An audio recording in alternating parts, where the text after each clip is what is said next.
boss, no? Na-drop off na nga natin yung basing Lingayen. Ngayon may pipikapin naman ako dito sa Lipsong East Lingayen, dadalhin sa Rosales. Samahan nyo ako mga boss.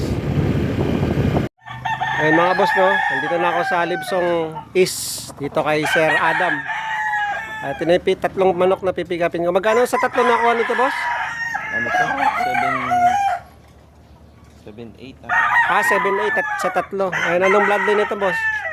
5K sweater po. 5K sweater. Lahat po sila 5K sweater, boss. Pati isa. Ah. Isa naman, Melvin. Ay, isa Melsin. Okay, boss. Sige, boss.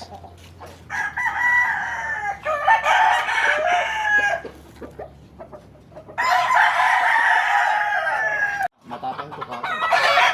Sige. Mas maganda yung sinasabi yung totoo, di ba? Talagang gusto niya. Ano? Gusto niya kasi laro. Maganda yung laro nito. Oo.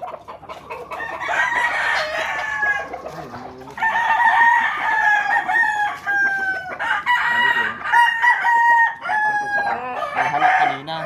Gusto niya eh. At least nagustuhan niya. Sinabi niyo naman yung totoo, kaya okay lang. Walang problema dun. Ayun mga boss, no? Ito na yung isang 5K sweater. Ayan si Boss Adam. Kung sakali may katanungan kayo, ayan. Comment lang kayo mga boss sa comment section. At ibibigay ko yung pangalan ni Boss Adam. Ayan. 7-8 sa tatlo. Yung isa magulang na. Ano boss? 3 years yung isa. 3 years yung isa. 7-8 sa tatlo. Maraming salamat po mga boss. Dadalhin pala to sa Rosales. A few moments later. Mga boss, no? Dito na ako sa Rosales, sa Barangay Kuliling. Ayan. Deliver ko na tong tatlong manok galing sa Lingayen. Ayan. Thank you boss, ha? Thank you po, ha? Mabuti lang.